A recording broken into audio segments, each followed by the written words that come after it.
আসসালামু আলাইকুম বন্ধুরা, শুভ সকাল। আজকের আকাশটা দিয়ে আবার শুরু করছি আমার দিনটা, কারণ পাখির ডাক, কোলাহল, খোলা আকাশ এবং স্নিগ্ধ বাতাসে আমার দিনটা খুবই সুন্দর কাটে। আমার রাজপুত্র এখনো ঘুমাচ্ছে। আর রাজপুত্র ঘুম থেকে উঠলে ওকে খাওয়িয়ে ওকে নিয়ে যাব মার্কেটে।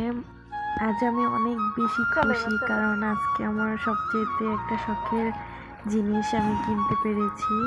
কারণ এটার অনেক শখ ছিল, আমার ইচ্ছা ছিল এবং খুব প্রয়োজনও ছিল। পাচ্ছেন, এটা হচ্ছে ঘর মোছা মপ। তো ফাইনালি কিনে ফেলছি।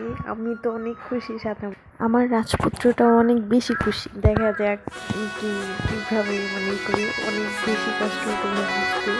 তো ফাইনালি কিনে আনছি। তো আমার কাছে মনে হচ্ছে আমার ছেলে অনেক বেশি তো দেখতে পাচ্ছিল, আমাকে দিবে ও নিজে তো অনেক বেশি এক্সাইটেড ঘর মুছবে। তো এদিক সেদিক করে বারবার ঘর মুছতেছিল।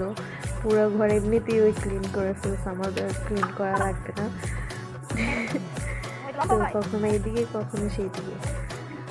যাক, অনেক উপকার হয়েছে, কারণ ঘরটা মুছতে আমার সবচেয়ে বেশি কষ্ট হতো, বাকি সব আমি করে নিতাম। তো ঘর মোছামুছি শেষ হলে আমি তাড়াতাড়ি রান্নাবান্না করতে চলে যাব।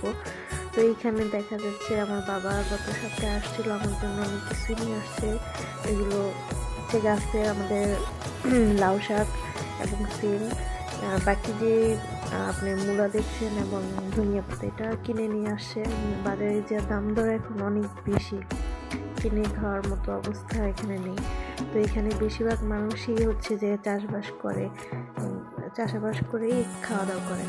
তো আমি এখানে গ্রাম অঞ্চলের মধ্যেই থাকি, তাই সিলিন্ডার সবসময় রান্না হচ্ছে না। আমি একটু ভয়ও পাই, তাই মাটির চুলায় বেশি রান্না করতে স্বাচ্ছন্দ্য বোধ করি। তো রান্নাবান্না সব কিছু শেষ। আপনারা সবাই আমাদের জন্য দোয়া করবেন, আমার ছেলের জন্য দোয়া করবেন, আর আমি যেন এই চ্যানেলটা আরও বড় করতে পারি, তার জন্য সবাই একটু সাপোর্ট করবেন। লাইক, কমেন্ট এবং শেয়ার করবেন এবং সাবস্ক্রাইব করে দেবেন। থ্যাংক ইউ, আল্লাহ হাফেজ।